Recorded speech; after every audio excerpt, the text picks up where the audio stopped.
சங்கீத புஸ்தகம் 50ஆம் சங்கீதம். ஆசாபின் சங்கீதம்.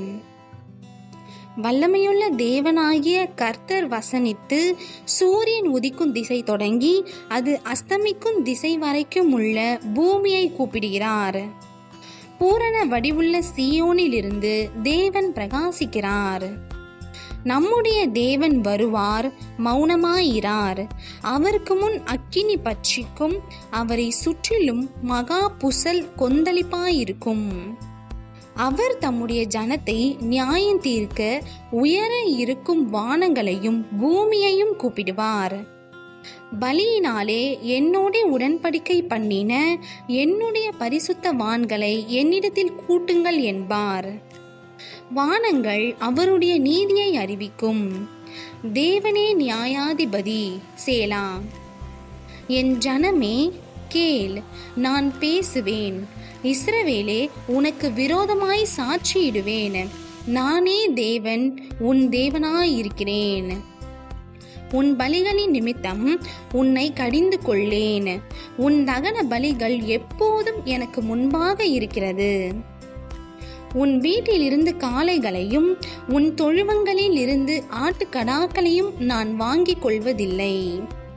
சகல காட்டு ஜீவன்களும் பர்வதங்களில் ஆயிரமாய் திரிகிற மிருகங்களும் என்னுடையவைகள். மலைகளில் உள்ள பறவைகளையெல்லாம் அறிவேன். வெளியில் நடமாடுகிறவைகள் எல்லாம் என்னுடையவைகள். நான் பசியாயிருந்தால் உனக்கு சொல்லேன். பூமியும் அதன் நிறைவும் என்னுடையவைகளே. நான் எருதுகளின் மாம்சம் புசித்து ஆட்டுக்கடாக்களின் இரத்தம் குடிப்பேனோ? நீ தேவனுக்கு ஸ்தோத்திர பலியிட்டு உன்னதமானவருக்கு உன் பொருத்தனைகளை செலுத்தி ஆபத்து காலத்தில் என்னை நோக்கி கூப்பிடு. நான் உன்னை விடுவிப்பேன், நீ என்னை மகிமைப்படுத்துவாய். தேவன் துன்மார்க்கனை நோக்கி, நீ என் பிரமாணங்களை எடுத்துரைக்கவும் என் உடன்படிக்கையை உன் வாயினால் சொல்லவும் உனக்கு என்ன நியாயம் உண்டு? சிற்றையை நீ பகைத்து என் வார்த்தைகளை உனக்கு பின்னாக எரிந்து போடுகிறாய். நீ திருடனை காணும்போது அவனோடு ஒருமித்து போகிறாய். விபச்சாரரோடும் உனக்கு பங்குண்டு. உன் வாயை பொல்லாப்புக்கு திறக்கிறாய். உன் நாவு சற்பனையை பிணைக்கிறது. நீ உட்கார்ந்து உன் சகோதரனுக்கு விரோதமாய் பேசி உன் தாயின் மகனுக்கு அவதூறு உண்டாக்குகிறாய். இவைகளை நீ செய்யும்போது நான் மௌனமாயிருந்தேன். உன்னை போல் நானும் இருப்பேன் என்று நினைவு கொண்டாய்.